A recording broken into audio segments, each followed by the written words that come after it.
having considered the doctrinal route to a historic division, I would like to parallel the evolution of that division, which we've already covered, with the evolution of the Norfolk ecclesia, having been chartered in 1858. Very interesting history, fifth generation Christadelphians in Norfolk. And there are some interesting observations that can be made from the vantage of an ecclesia that began 40 years before there was division and has continued through time to a point in 1999 where it made a transition in an effort to reconcile with brethren in Central Fellowship from being an unamended ecclesia to being one of those rooms in the house that is understood to be the Central Fellowship. So this is a historical profile which for me is very personal, but it's the observations, I think, that are at the crux of what we'll be looking at. But in the context of Norfolk's history, there are two individual histories that apply, and that is my father's involvement in the Norfolk ecclesia as a young man who married my mother, who was from the Norfolk ecclesia, from her family line. My father was from Garfield. And my own experiences coming on the scene when I was baptized in 1968. So just a look, I made an outline so I wouldn't wander too far off track here. I would prefer to, I'll probably tell you this sort of without my notes, but I've been going back and forth and whether I should use an outline here. But my dad was baptized in 1937 when he was 14. We had several arguments over time because he felt like he would say to me, I don't know if I really understood the truth well enough. When I was 14, I learned so much since then. Those of you who knew my father know how much he must have learned at the time he was 14. At the time it wasn't you ever knew him. But he said, I don't know if I should be baptized. I took the position that's just a ceremony that represented your faith at the time. Everybody's faith grows, so I'm almost sure that you don't need to be baptized again. No. So we had those thoughts. Nobody knows about that side of my father. Right? He seemed otherwise like a very confident person. But anyway, as I said earlier, he dated this sister from the Jersey City Ecclesia, who was in Central Fellowship. He was unamended being in Garfield, and it was his contact at the age of 17 or 18 with Brother Russell that began his desire to see if he could be a mover in an effort to reconcile the two fellowships. From the earliest days of his time with my mother, they were married, he was 20, she was 21. Right up until the time he died, he was very, very involved, as some of you know, in the efforts. But there were some heartfelt reasons behind that, besides this introduction that Brother Russell gave him on a doctrinal level. When he was in CPS camp during the war, he told me the story many times. The unamended brethren and the Central brethren were put together in the same CPS camps. Those of you who are old enough to go back that far may remember something of that kind. But he said to the government, we were Christadelphians. During the week, we were brethren. On Sunday, we went our separate ways. And he said, the hypocrisy was just astonishing. We're Christadelphians to the government on Sunday, we break bread. That hypocrisy, whether it was hypocrisy or not, was beside the point. It seemed like hypocrisy to him, and it really did bother him. He said, we have to stop. We can't, before Christ, be two-faced like that. So he became very involved because of that experience during the war in trying to end this disparity and bring brethren together. As a result, he either initiated or was part of the initial initiation of the unamended amended reunion efforts. For him, this began in 1946 after the war. My mother and my father were married on August the 7th, the day they dropped the bomb on Japan. So that's an easy day to remember. And he got very involved in reunion efforts immediately following the the war, after he was released from his obligations as a conscientious objector to the government. He was frustrated by 4 individual efforts, including the one that went to Chicago, where he just told you he was there, and in those meetings, and they were grueling. Everybody came, my dad and everybody I knew came home exhausted from these meetings. They failed. Then there was the NARP, American Reconciliation Proposal, and that failed. There was a focus on unity, that didn't work. And then there was NASU. After NASU, he told me, he said, I don't think I'll ever see reunion in my life. And that was a point. Actually, he said that earlier in about 1995, 96. And I remember when he said that to me, I felt a crushing feeling in my heart because I saw my father kind of resign to failure. And I didn't want him to fail. I wanted him to succeed. And so, a son has great feelings about his father's ideas. And those of you who are sons of Christian fathers or sons of fathers who had some kind of deep meaning in their life, you know the impact that makes upon a son. So I thought to myself, Dad, we can't give up on this. I agree with you, it's frustrating. But we don't know the will of the Lord. There may have been a reason for the delay, but there may be a reason to bring us together at some point. And then the opportunity came up in Norfolk. I brought it to reconcile the Central. And I thought, well, it's imperfect, it's bittersweet, I can't provide everything. But if I can spearhead this effort in Norfolk and give my father some kind of unity in all of his life's reconciliations, then that's what I'm doing. So I kind of picked up the ball for him, and we ran with it at that point. I know this, that he argued against Andrew all his life, and he kept the Norfolk Ecclesia from having it as a teaching by coming in early in his marriage to my mother in 1946, 45. And basically stood as a teacher to represent what Christadelphians have generally believed together at large from their inception. So for him, in 1999, Norfolk's reconciliation with Central was bittersweet because he didn't want just a part. But he wanted all those people who want to be together to come to Christ. So my own experiences are similar. I was baptized at the age of 17. I grew up seeing my father spend just as much time on reconciliation efforts with a file cabinet, and all the doors full of letters and all that. And I once told him, I said, I see how much time you spend there, and I see you spend all the rest of your time teaching people the truth. I think I would need to see your efforts at bringing people to Christ equivalent to your efforts at unity in order for me to respect the frustrating efforts at unity all over the years. Otherwise, I would tend to regard that as a waste of time, and yet he and I both do. You don't waste time as a peace leader. You may not get your peace, but it is certainly not a waste of time. So I watched him, and it was a disappointment to me as much as it was to him, maybe even more so.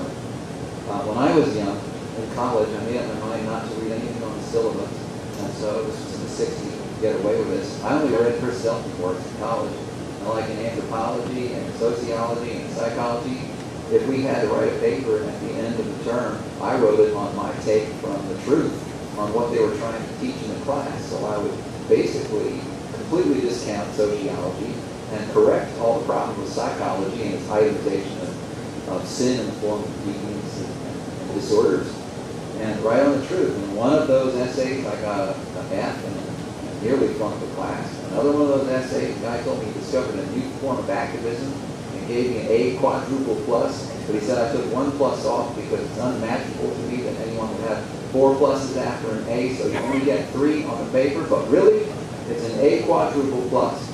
And that was in my exercise in theorizing the truth in light of these classes. But many of those works that I read were the works of Robert Roberts, for example, like England's Ruin and sociology, or rather socialism.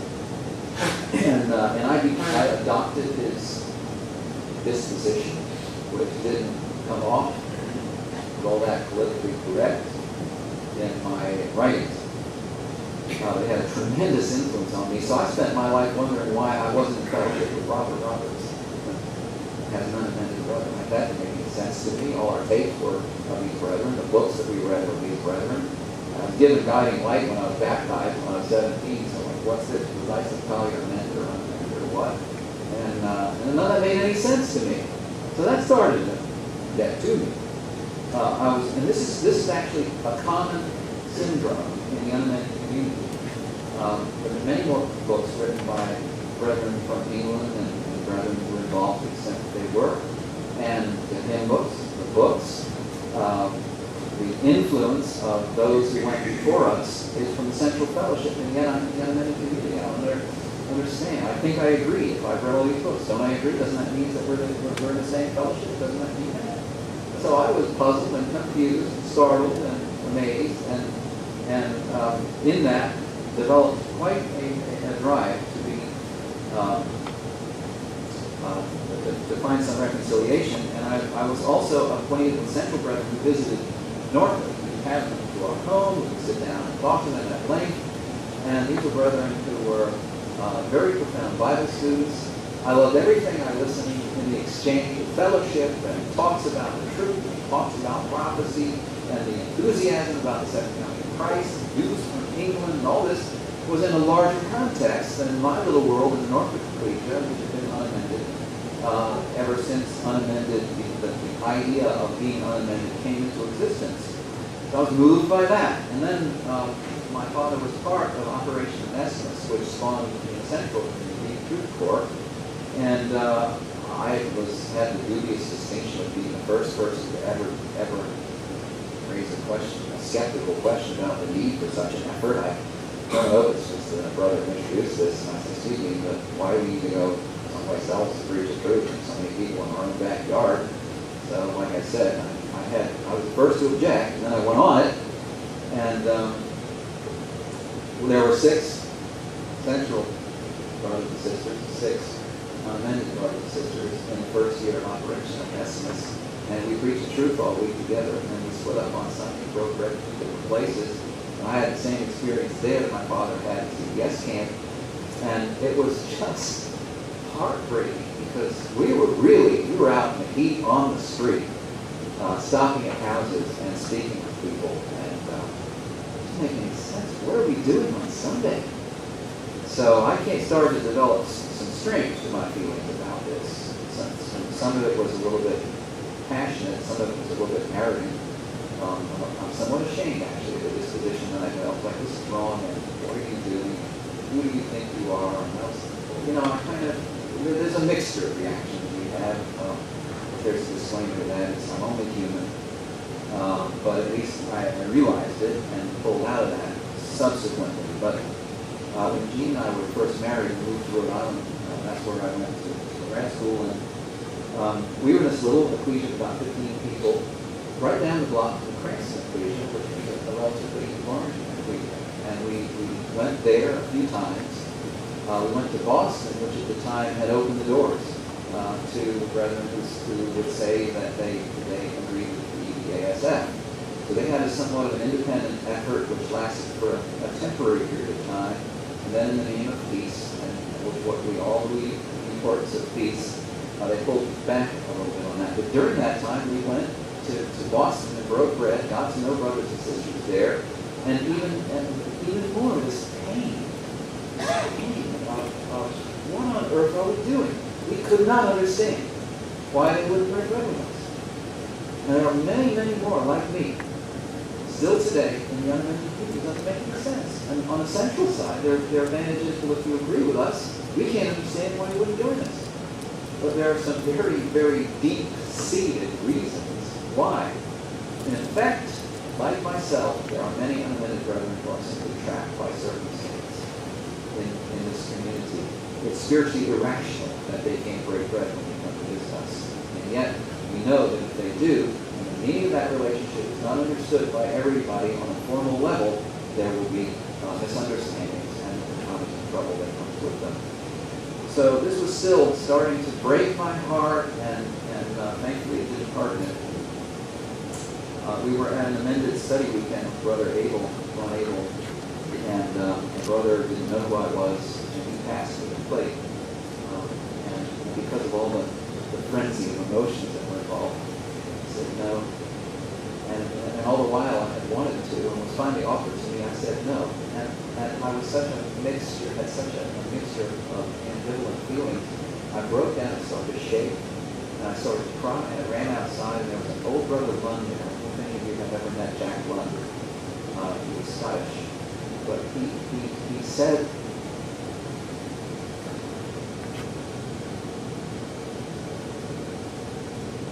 when I needed to hear. He calmed me down. Didn't solve my problem, but I'll never forget what he said. He just looked at me, he looked at the condition I was in, he realized what had happened in life. And he said, it's brotherly love. We really need to walk around. Of course, no matter how you come at this, that would sound somewhat of an oversimplification. I understand. But it was also true. Because love covers a multitude of sins, and love finds a way. If it was not for the love of God, where would we be? We're condemned beyond nature. We have no hope without Christ. So he put something in place because of love. His love and the love of his Son that reconciled us. If there's something we can get out of this, is that if we are Christ at his heart, with all the complexities and doctrinal issues that there are in this, we can make a provision. We can find a way. This is what needs to be done, to make a provision that allows something that otherwise won't work to work. Emphasis on work. So since then, all those while I visited and argued and wrote and pled for acceptance. Then we reached a point in 1998 where we had a division in our ecclesia over marriage, divorce, and remarriage. Very vexing. It involved all those feelings we have. And something like that comes up. And there's this dichotomy between mercy and righteousness. And those people who hold to righteousness say this is the way that this works. And those people who insist on mercy say, well, that means that this can't work. And in fact, on the cross, what happened was this wonderful convergence of the righteousness of God and his mercy in one action of obedience that has saved the world. So unless those two things come together, I don't know where the salvation is. It's not on righteousness alone, and it's not on mercy alone. If Jesus was full of spirit, full of grace and truth, then those two things have to be compatible, they have to be integral, and have to work together in order for a reconciliation to take place. So when realizing that, we initiated the reconciliation in Norfolk. And this is the history of Norfolk now, and some lessons that will go along with it. This is from a gathering in the 20s, and as much as I would like to point out to you who those individuals are, A.H. Silver in that group, and O.L. Bonney, my great-grandmother, and that little sign up in the upper left is the only thing left. That's still hanging on the wall outside our new building, which was built in 1964. But anyway, I'm going to read to you now from a letter that was written, I think originally by O.L. Bonney. He was an old brother, very much like all the other old brothers, who was really well read, and knew Robert Roberts, and I think he did as a small boy, which he wrote in 1954. He said, Dr. Thomas arrived in Norfolk for the first time on September 17, 1857, and spoke in Institute Hall. 9 days after the doctor left, Brother Joshua F. Dozier was baptized. This happened as a result of a friendship between Joshua Dozier and a brother in Richmond, which is 100 miles west of Norfolk. It took Dr. Thomas 3 days by horse and buggy to come from New York, where he lived, to Norfolk to give this lecture.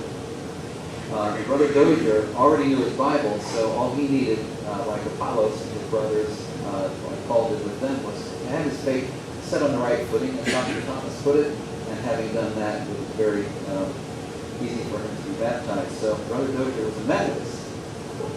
And he requested his pastor in the Methodist church, a Mr. McGee, to immerse him. And which immersion severed his connection to that organization.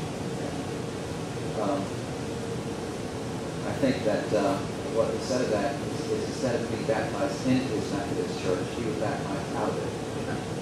But he had nobody else to baptize him. So on May 30th, 1858, Augustus, 6 months later, in May, Augustus Winslow, Thomas Allen, E.P. Beasley, and William Brossett were baptized. These 5 men organized what is now known as the Norfolk Ecclesia. At that time, the name Christadelphian obviously had not been coined, and they referred to themselves as Nazarenes. We understand that that name was used by Christadelphians in England already, and it was suggested by Dr. Thomas to us as a means of organizing ourselves under a formal denominational name during the Civil War so that the government would respect conscientious objection. You know that as an aspect of our history that gave rise to our name. So Owabani says, when I was a little boy and first went to Sunday school,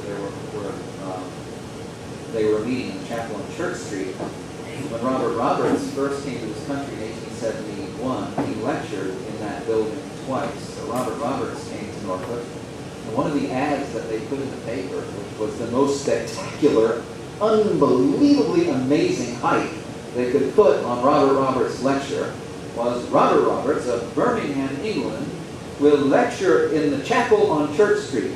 Mr. Roberts claims to have found in the Bible that the kingdom of God is to be established on the earth. Well, this created quite a stir. My understanding is that when Dr. Thomas came to make the same proclamation, only 3 people showed up in this special effort. Joshua Dozier, his friend from Richmond, and Dr. Thomas. So look, where 2 or 3 are gathered, and if you have a preaching effort, only 3 people show up, and only one of them is not the truth.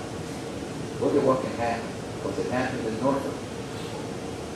He goes on to say, the manner of conducting the meeting was somewhat different from that of today. They knelt in a prayer. This would ravish people if they saw us. Now, we stopped that over 100 years ago, so no worries. When partaking of the emblems, beginning with Brother Dozier, it's another interesting thing. Each brother walked up to the stand and partook of the bread. They went up to front, then the sisters. The wine was done the same way. The reason for this procedure was that if any partook when they should not, it was their own responsibility. The plate had not been passed to them. So I've presented this a few times, and I suppose I'm going, really? Yeah, that's kind of interesting. You don't take it past that. The bread and the wine had not been passed. So, let's take a look at the ecclesia.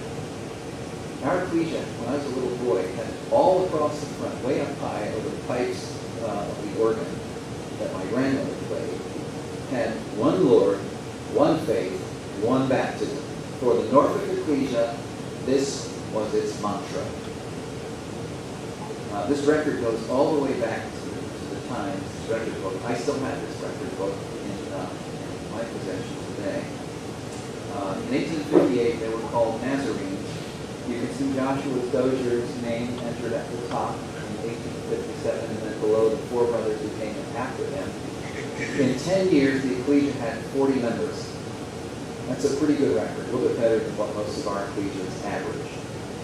So they got to work with God's Word, and they had fruit. 40 members in 10 years. Moving up to 1913, by this time, I think when the amendment was made in England in 1903, that's when it was, the Brethren in Norfolk were a 40-year-old ecclesia. They had been around the block a few times on all sorts of theological issues and questions and answers, and I think they took a position of non-involvement. So by default, not being involved and not having any interest in adopting a new statement of faith, they just sort of, and probably being influenced somewhat by Thomas Williams, they just wound up in the unamended community, not moving into the central community as a result of the amendment. And so the baptisms continued. It made me interesting to note that at one point when my father was in his 80s, I sat down with this record book and I said, can you tell me who of these people you taught the truth to? Anyone know? You know, David numbered Israel. I'm not going to number my that. And I said, all right, look, I understand. I won't ever say anything. I'm breaking my promise. It wasn't a promise. It was a comment. It was an inducement. I said, just put a dot. Don't talk about it. Put a dot by the name of people that you brought to the talk of truth, you brought to baptism. So he said, he reluctantly said, okay, I'll do it. It's for you. So he put these dots down, and we counted. There were 100 people, of 200 at the time, who had come to the truth in Norfolk, and were on this record as such, baptized in Norfolk. So my father brought half the people in Norfolk who believed his entire history into the truth, which will tell you how much time he spent while I was growing up teaching the truth. I was at least 2 nights a week, 3-4 hours at a clip, and I sat there and listened to many of them. And I as a result, I mean, he didn't need this to happen, but he was educating me on the truth and its teaching and preaching and all the things that we think about the whole time I was growing up, early childhood. So again, as you go on, you can see my son's baptism there in 1997, my daughter, Giordano, and then others. There were more still baptized. In 1999, we reconciled with Central Fellowship and became part of Christians worldwide. And the truth is continuing. So I thought about that, and I thought, what would that look like if I plot the baptisms to see how history and ideas and transitions affected the truth and the way people would respond to the truth. So leading up to before 1910, the first 40 years, or until the Civil War when we adopted the name Christadelphian along with everyone else, we were Nazarenes, called Nazarenes. And then right up until the division, we were called Christadelphians. We weren't this kind of Christadelphian or that kind of Christadelphian. Christadelphians. Then you can see on here I have certain things mentioned, like Zilmer. The Zilmer controversy came along in the 20s, and there were no baptisms for a period of years during that time. In World War II, World War II, there was a spike. There was a little bit of a spike around World War I. Around Vietnam, there was another spike when Israel took Jerusalem in the Yom Kippur War. It was a huge spike. We had about 40 baptisms in 5 years. And so you can see that there's a direct relationship between preaching the truth, the instigation of faith in other people, and world events, especially if they relate to prophecy, that they may bring us more into closer proximity as such with the second coming of Christ. And then I noticed that when there was the Zilmer controversy, when there was a marriage controversy in the ecclesia, and when there were dissatisfied minorities that left us in a division and split, that baptisms were lower, and when there were world events that stimulated faith, baptisms were higher. But something interesting happened when we reconciled. We had another spike in baptisms, and since then we've had 53 baptisms. So that's an average of about 3 a year, which is a little bit more than the 2 a year that we've experienced in the previous century. So during that period, we were Christadelphians in the unamended community, and then since then we have been Christadelphians in the central community. So what does that tell us? There's a lot of things you can look at in this plotting of baptisms. But it shows that over the period of time, we've been in ecclesia since 1858, that we've been through lots of different changes, but in all that time, what we believed never changed. No matter what we were called, no matter what was going on around us, it was still the one true faith, as Christadelphians have held it since their inception, as you would have in any baptism interview, as Christadelphians believe it regardless of where they are in the world. It's all the same. And I've traveled around the world enough to know that when you talk to Christadelphians about their faith, they have one faith, one hope. That would suggest one baptism. It was the whole time. One baptism, one faith, one Lord, the entire time. These brothers were called into fellowship. They were forgiven of sin. Isn't that why we get baptized? They lived in faith. And they died in hope. So when we built our new chapel in 1964, it had custom mahogany furniture made. We had some wealthy brethren, and we really did it nice. We did it right. We put the banner that had been way up above the organ in the old chapel on our podium. It's still there to this day. If you come to the Norfolk equation, you see this up front. One Lord, one faith, one baptism. You tell me that's not why we're sitting here today. I'm saying we're talking. Because that's what we believe. Yet there's a defiance of that belief. We want to look closely at that. None of us are guilty, and all of us are guilty. Because we share the condition together. Same kind of thing happened in Israel. There's a sin spoken about in God's message to Moses when he showed himself to him in Isaiah 53, the description of the sacrifice of Christ. That has to do with national rebellion. And when there's a national rebellion, if you are in that nation, you are not guilty of the sin, and being part of the nation, you are guilty of the sin. So God speaks about Israel as being guilty of a sin when there were many faithful people in the context of that, or at least a few. So one Lord, one faith, one baptism started to get to us. And it's part of the reason we said in Norfolk, we cannot let this go on any longer. We have to reconcile with our brethren in Central Fellowship because we believe they are the preponderant body of Christ in the world, 97% of Christendom. So this is a picture of our current chapel and the number of baptisms since we reconciled. I'd like to speak a little bit about what motivated us in detail. We wrote a vision because we said we're not going to go anywhere without a vision. It started with a vision. For lack of vision, the people perish. If you have a vision, you know where it is you're going. Once you have your eyes fixed on a goal in the form of a vision, but the steps that you take to get there are easier and more clearly defined. The vision was this. Whereas the worldwide Christadelphian body is comprised of brethren and sisters in Christ, and that the historical Christadelphian division is an affront to the first principle of the one body.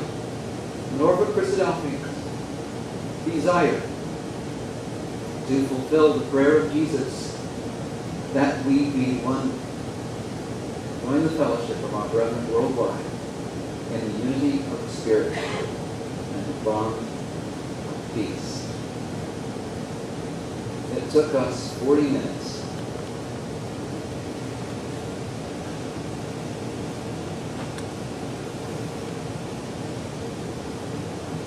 because we went to Washington, D.C. and we sat down with brethren from the Armenian Board. And we said that we would like to be recognized as brethren. We have no demands. We don't ask for any concessions. We want to put the past behind us. Can we make this work? All I remember was Brother Alan Giordano first seeing his keys. At the end of that short conversation, 40 minutes, it was pretty much done. We were told by some brethren who didn't understand the meaning of what we were doing, that we had set everything back, that was not the route we could take. Something was wrong with it. But when we looked at the option of standing in a position where we were right in our own eyes, or submitting under the will of Christ to brethren who we decided to trust, we thought, well, which is better? To be submissive to brethren who are very busy at work in the vineyard of the Lord, or stand in a position outside of their fellowship, which was right in our own eyes. It was very clear to us what we must do. We had no basis for holding to what was right in our own eyes, even though it still seemed to be right in our own eyes. We knew there was no difference in what we believed, There are many other issues. It gets complicated, as you all know. So we wrote this vision, and I said it's 40 minutes. This is what affected us. Jesus said, when there's a problem between brothers, leave the breaking of bread. That's what he said. We don't have an altar. Christ is our altar, and that altar is a sacrifice. He said, leave the breaking of bread. And go and first be reconciled to your brother.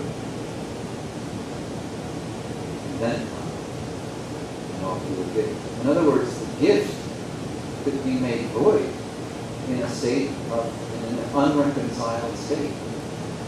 In the context, Jesus is speaking about two individuals, brothers and brothers. I'm not sure that you could fully apply that to a condition where you have two communities.